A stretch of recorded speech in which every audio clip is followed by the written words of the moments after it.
Hello guys, welcome back to my YouTube channel. तो चलिए आज की कहानी की शुरुआत करते हैं 5000 साल पहले कांदाक राज्य से, जहां पर एक क्रूर राजा राज करता था जिसका नाम था एक्टॉन, जो कि काली शक्तियों को पाना चाहता था जिससे वह अमर हो जाए और पूरी दुनिया पर हुकूमत कर सके।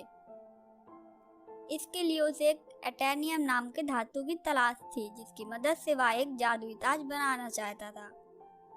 वह धातु सिर्फ कांदाक राज्य में ही मौजूद थी, इसीलिए उसने सारे कांदाक राज्य के वासियों को अपना गुलाम बना रखा था और पूरे राज्य में उनसे खुदाई करवाता था। कहानी में आगे दिखाया गया है कि एक दिन एक मजदूर को खुदाई करते समय एटेनियम मिल जाता है। वह मजदूर उस पत्थर को छिपाने की कोशिश करता है, लेकिन बाकी मजदूरों को इसके बारे में पता चल जाता है और देखते ही देखते वे लोग आपस में लड़ने लगते हैं। तभी वहां पर एक हुरुत नाम का छोटा लड़का आता है।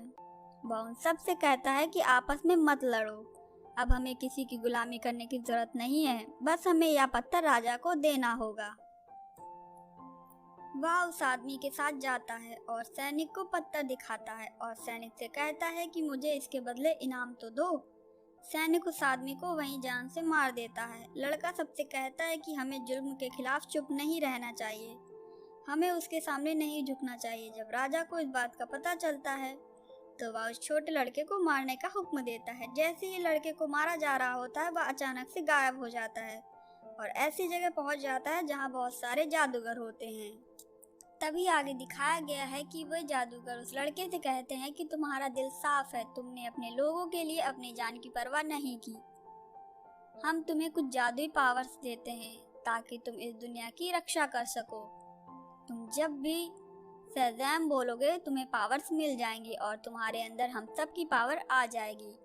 फिर तुम इतने ताकतवर हो जाओगे कि आराम से उस जालिम राजा को हरा सकोगे। फिर वह लड़का शज़ैम बोलता है और बहुत पावरफुल बन जाता है।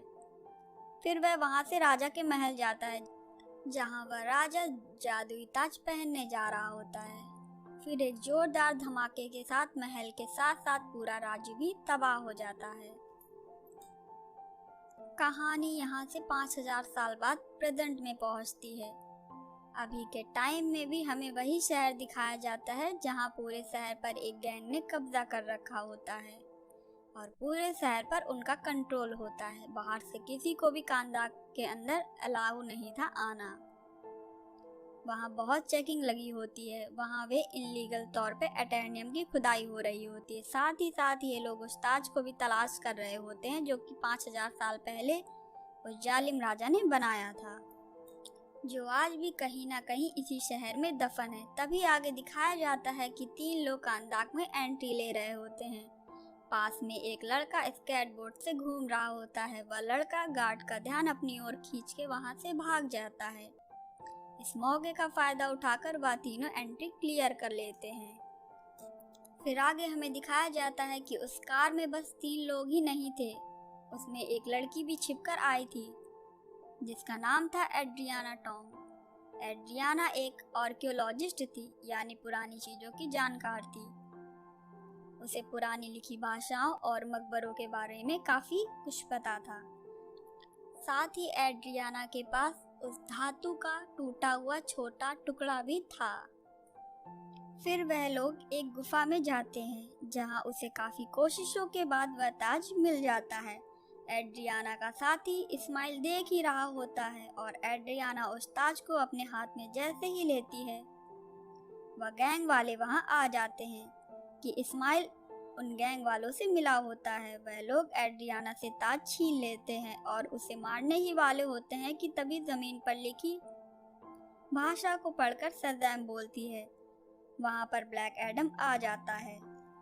5000 साल बाद सूरमा अब जाग चुका था, जो एक एक करके सबको मार देता है। जब वह गुफा से बाहर निकलता है तो उस पर हवाई हमला भी होता है, लेकिन उसकी स्पीड और पावर्स के आगे कोई नहीं टिक पाता। फिर गैंग वाले उस पर एक स्पेशल वेपन से अटैक करते हैं जो कि एटेनियम से ही बना होता है, जिससे वह ताज भी बना था। जैसे ही यह मिसाइल ब्लैक एडम को लगता है तो ब्लैक एडम बेहोश हो जाता है। यह देखकर एड्रियाना ब्लैक एडम को घर ले आती है। जैसे ही ब्लैक एडम को होश आता है वह एड्रियाना के बेटे से मिलता है।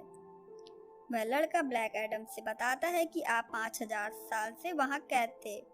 हमारा शहर आज भी गुलामों की तरह रह रहा है। अब इस बीच में एक मसीहा बनकर आए हैं और आप ही हमारे शहर को बचाएंगे।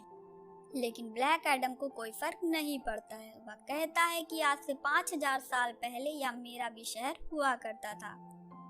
अब यहाँ कुछ भी पहले जैसा नहीं है। मैं इस शहर को बचाने के लिए रिस्पॉन्सिबल नहीं हूँ। इसके बाद वह घर से बाहर आ जाता है और शहर को देखने लगता है। इसके बाद हमें आगे दिखाया गया है कि एक फीमेल लीडर यह सब एक सैटेलाइट की मदद से देख रही होती है, जिसका काम होता है सुपर हीरो और सुपर विलेन को दुनिया में आने से रोकना। वो जस्टिस सोसाइटी ऑफ अमेरिका में हॉकमैन से कांटेक्ट करती है। वह हॉकमैन से कहती है कि शहर में एक सुपर विलेन आ चुका है जो शहर में तबाही मचा रहा है। क्या तुम्हारे पास उसे रोकने के लिए कोई इंतजाम है? तब हॉकमैन कहता है कि मेरी टीम में 3 लोग हैं, जिनमें शामिल थी साइक्लॉप्स, जिसके पास में तूफान उड़ाने की ताकत थी। दूसरा था एटम, इसके पास अपना साइज छोटा बड़ा करने की ताकत थी। और तीसरे थे डॉक्टर फेथ, जिनके पास इंटरडाइमेंशनल पावर थी, जो पास्ट और फ्यूचर को भी देख सकते थे। वह सब मिलकर ब्लैक एडम को पकड़ने के लिए निकलते हैं। दूसरी तरफ हम देखते हैं कि गैंग के लोग एड्रियाना के घर पहुंच जाते हैं। वह ताज एड्रियाना के पास था, इसीलिए वह लोग उस ताज को लेने के लिए गए थे। एड्रियाना और उसके बेटे पे वह हमला करके ताज छीनने ही वाले थे कि तभी वहां पर ब्लैक एडम आ जाता है और फिर से गैंग वालों को एक एक करके मारने लगता है कि तभी हॉकमैन अपनी टीम के साथ वहां आ जाता है। यह सब मिलकर ब्लैक एडम से लड़ने लगते हैं। अभी भी ब्लैक एडम इन सब पर भारी था। वह सब मिलकर भी ब्लैक एडम को नहीं मार पा रहे थे। फिर ब्लैक एडम वहां से चला जाता है। दूसरी तरफ हमें दिखाया जाता है कि हॉकमैन की टीम एड्रियाना के पास जाती है और उससे कहती है कि तुम ब्लैक एडम को पकड़वाने में हमारी मदद करो, वरना वह पूरा शहर बर्बाद कर देगा। तभी एड्रियाना कहती है कि तब तुम लोग कहाँ थे जब हम पर जुल्म हो रहे थे? एक ब्लैक एडम ही था जिसने मुझे बचाया है। हॉकमैन कहता है कि जिसको तुम समझ रही हो कि तुम्हारी मदद कर रहा है, वह आज से 5000 साल पहले भी इस शहर को पूरी तरह से बर्बाद कर चुका है। आखिर वह लोग एड्रियाना को राजी कर ही लेते हैं। फिर एड्रियाना हॉकमैन और उसके साथियों को ब्लैक एडम के पास ले जाती है, जिससे वह सब मिलकर बैठकर बातचीत कर सकें।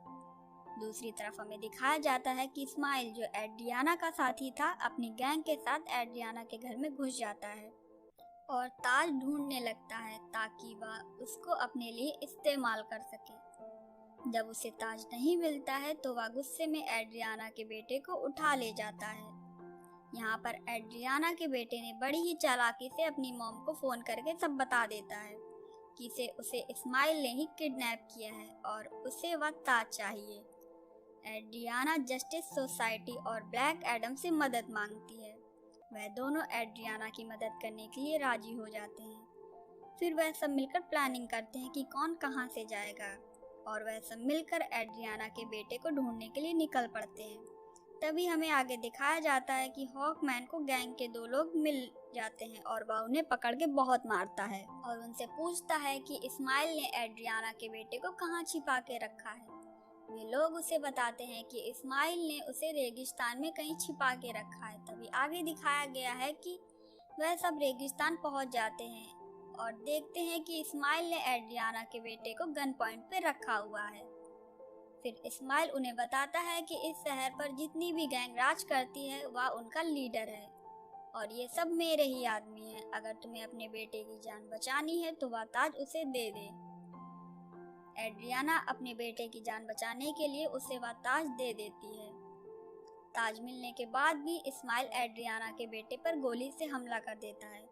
यह सब देखकर ब्लैक एडम को बहुत गुस्सा आता है। वह बहुत ही तेजी से जाकर एड्रियाना के बेटे को बचा लेता है और इस्माइल को अपनी तेज लाइट से जलाकर मार देता है। अब कहानी में आगे दिखाया गया है कि ब्लैक एडम हॉकमैन से मिलता है और उसे एक राज बताता है। 5000 साल पहले जिसने उस क्रूर राजा के खिलाफ आवाज उठाई थी, वह मैं नहीं, मेरा बेटा था। जब राजा के सैनिक उसको मारने वाले होते हैं तभी वह गायब हो जाता है। फिर राजा के सैनिक मेरे और मेरे पत्नी के ऊपर बहुत अत्याचार करते हैं और मेरे सामने ही मेरी पत्नी को मार देते हैं।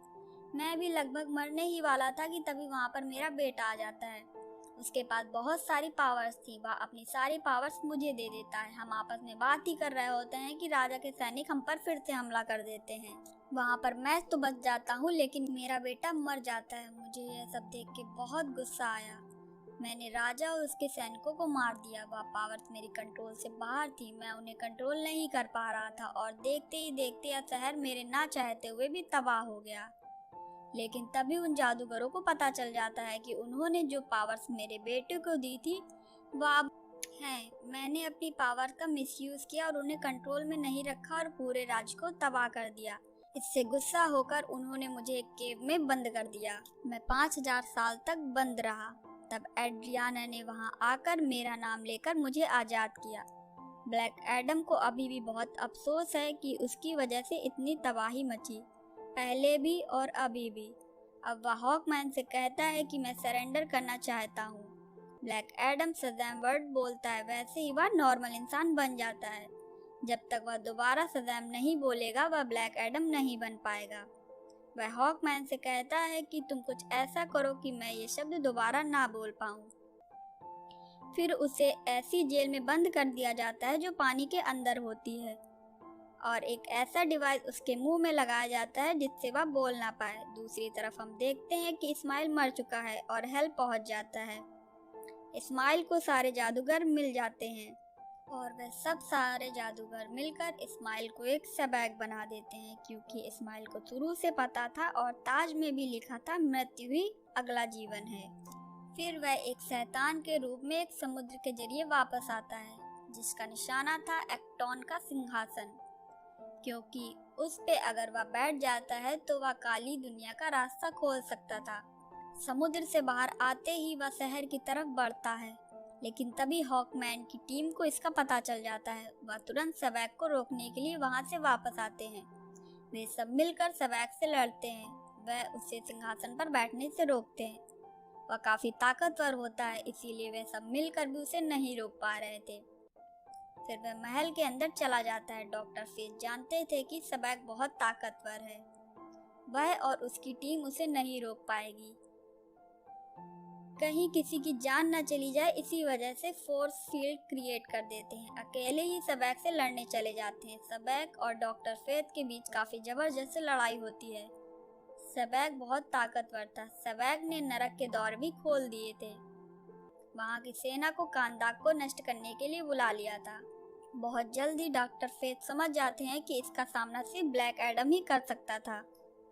वह अपनी पावर से ब्लैक एडम से कहते हैं कि हमें तुम्हारी जरूरत है। वह उसे छुड़ाने में वहीं से मदद करते हैं ताकि वह खुद को आजाद कर सके। ब्लैक एडम आजाद होते ही वहां के सोल्जर्स को मारता है, पानी से बाहर आता है और शज़ैम बोलता है और उसे ब्लैक एडम की पावर मिल जाती है। वह तुरंत ही वहां से सबैक के पास जाने लगता है। दूसरी तरफ हम देखते हैं कि जस्टिस सोसाइटी के लोग सबैक से लड़ रहे होते हैं। उसी दौरान उनके एक साथी डॉक्टर फेथ मारे जाते हैं। तभी वहां पर ब्लैक एडम आ जाता है। उन लोगों के बीच में काफी जबरदस्त लड़ाई होती है। लड़ाई देखकर लग रहा था कि ब्लैक एडम सबैक को रोक सकता है। कुछ ही देर के बाद ब्लैक एडम सबैक के सर को फाड़कर 2 हिस्से में कर देता है। आखिरकार सबैक मर जाता है। सबैक के मरते ही नरक की सेना भी वहां से गायब हो जाती है। शहर के लोग खुश हो जाते हैं और ब्लैक एडम को अपना मसीहा मान लेते हैं। तभी दूसरी तरफ हम देखते हैं उसी लेडी को जिसने जस्टिस सोसाइटी को बनाया था। वह ब्लैक एडम से कहती है कि तुम इन लोगों के मसीहा बनो, लेकिन शहर से बाहर मत निकलना। अगर तुम ऐसा नहीं करोगे तो तुम्हारे लिए अच्छा नहीं होगा। तो ब्लैक एडम कहता है कि मुझ पर कोई हुक्म नहीं चला सकता। इस दुनिया में ऐसा कोई भी नहीं है जो मुझे रोक सके। इस पर वह लेडी कहती है कि इस दुनिया में रहने वाला तुम्हें तो कोई नहीं रोक सकता, बट मैं किसी ऐसे को जानती है जो हमारी दुनिया से नहीं है। ब्लैक एडम को गुस्सा आ जाता है और वह उस स्क्रीन को तोड़ देता है जिससे वह लेडी उससे बात कर रही होती है। स्क्रीन को तोड़ते ही वहां चारों तरफ धुआं धुआं हो जाता है और धुएं से बाहर आता है सुपरमैन। वह ब्लैक एडम से कहता है कि हमें बैठकर बात करनी चाहिए और इतना कहते ही कहानी का एंड हो जाता है। अच्छी लगी हो तो प्लीज़ लाइक और सब्सक्राइब करना ना भूलें।